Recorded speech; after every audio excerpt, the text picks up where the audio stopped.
یہ مسجد جمعہ ہے جہاں پہ رسول پاک صلی اللہ علیہ وسلم نے سب سے پہلے جمعہ ادا کیا قباء کے بعد۔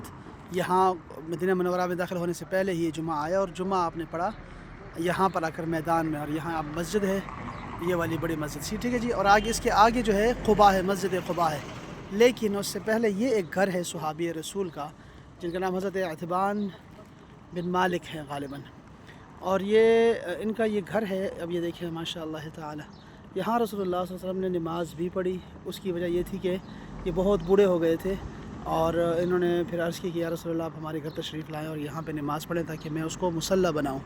تو پھر آپ یہاں آئے اور آپ نے یہاں نماز بھی پڑھی۔ تو یہ اس کے آثار ہیں۔ سبحان اللہ تعالی، ماشاء اللہ، اللہ اکبر۔ اب اس سے اندازہ ہو سکتا ہے کہ صحابہ کرام کے گھر کس قسم کے ہوا کرتے تھے اور رسول پاک صلی اللہ علیہ وسلم کیسے گھروں کو پسند کیا کرتے تھے۔ ہم لوگوں نے کیا بنا دیا بس، سبحان اللہ تعالی۔